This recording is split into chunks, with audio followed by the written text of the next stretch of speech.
If you're able to find the right influencers for your brand and you can connect their audiences with your product, you're going to make a lot more profit. Now, over the last 3 years, I've been speaking with over 200 plus e-commerce companies, getting influencers and helping them make cumulatively more than $3 million in revenue. So I'm going to explain exactly what you should do step by step in this video on how you can find the right influencers for your brand. So we've got a couple different strategies. The first one is YouTube. Start by casting a wide net to try and understand what type of people you would want to find and what type of people you'd want to sponsor. By casting a wide net, you're able to look at opportunities and try a bunch of different opportunities before you narrow down on creators who you really want to sponsor. And this will just help you find those creators who are not really saturated with sponsorship requests. Like if you go on any platform like Modash or Upland, all of them are getting the same requests time and time again. So head on over to YouTube, type in your niche, and then what you can do is put the filter to videos, not channel, the videos.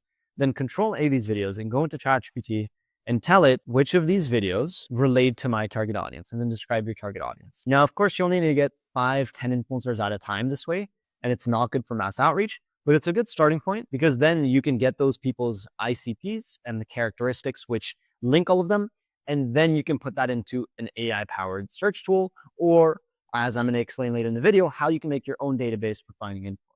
So just to be clear, one thing a lot of people think is if I sponsor someone, a creator who's been sponsored by a competitor of mine's, it's terrible. Whereas a lot of the time, if they've been sponsored by a competitor, it could actually be great because that means that the audience is aware of the problem because they likely mentioned the problem in the integration, and they're even aware of what kind of solution they need to take. Now, a lot of people would not have bought from that first integration because people don't typically buy in the first few integrations, and this is a bigger reason they might have not resonated with that company's value proposition. Your company might be unique. It might be made in the US. It might be something else which really resonates with the people, and that's all you need to convert. So the second way to find these influencers is through a database. Modash, Upfluence, you can use those. They're not the best. You could also use a hiring and posting platform like Collabster. And in these platforms, influencers can apply to work with you directly. The problem here is most of these influencers are very money hungry. So they don't care about their audiences that much.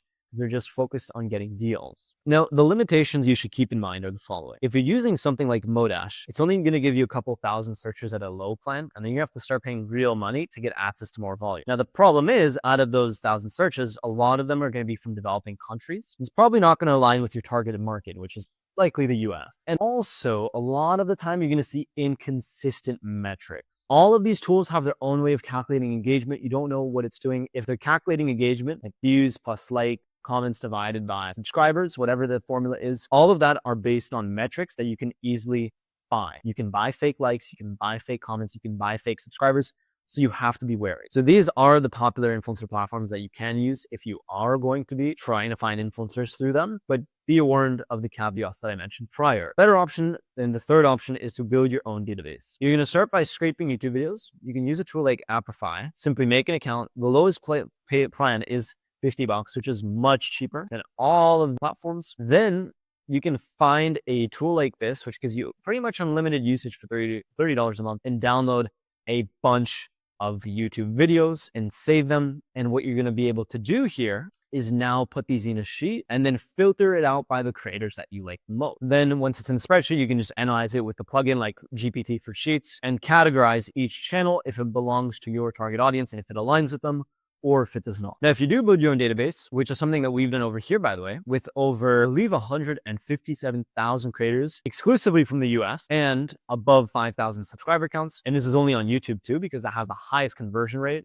by far. You can see here we have a ton of different creators of all sizes and niches. Very neat stuff. And we have a bunch of metrics here too. Now, when you are building your own database, you're gonna find influencers who are not saturated with partnership requests all the time. These creators are also not constantly asking for sponsorship because they're not on a platform like Collabster, which make them much more authentic, and they're going to get you a much better result. Now, the challenge here is email addresses can be quite tricky. There are some tools to do this. What we've done, for example, is build a custom scraper. And if you do want access to our database, just comment down below in database and we'll send it your way. Another way, the fourth way you can do it is the competitor research method. Type hashtag, then your competitor, plus sponsorship to find what your competitors are doing. For example, if you are a diabetes tech company, type in hashtag diabetes tech, or it can be even the name of your competitor, or don't put the hashtag. And then you're going to see a bunch sponsored posts, as well as a bunch of company posts with competitors who are promoting their product, or I guess not a promotion, but promoting their product on the platform. For example, we have this product promotion too, a bunch of ones. What you can then do is actually do Control A to just extract all this data, and then you can analyze all of it. Now, this doesn't work too well on Instagram, better used on TikTok. Now, what are the signs of a good influencer? Well, number one is repeat sponsorships. If they keep getting sponsorships, probably means they're doing something right. The other thing is you want to look for the frequency of sponsorships, the duration of their partnerships, and if there are multiple brands sponsoring them, within the same category. Then you want to look at the engagement on the sponsor content and also the response of the audience in comments. All very important things. And the last thing you can do is look at an SEO top 10 list. These are great because they work some of the time. So for example, Modash had one, top 20 Toronto influencers, find influencers in Toronto. Great list that you can use because a lot of the time they're going to put their best influencers forward because they're just trying to get as many people to their website. And really you could use any website for this. So effectively your action plan could be use any of these 5 methods. My favorite one is method 3, building your own database. Either use the Amplify scraper or YouTube search, start getting a custom list, start researching who are the competitors of these influencers.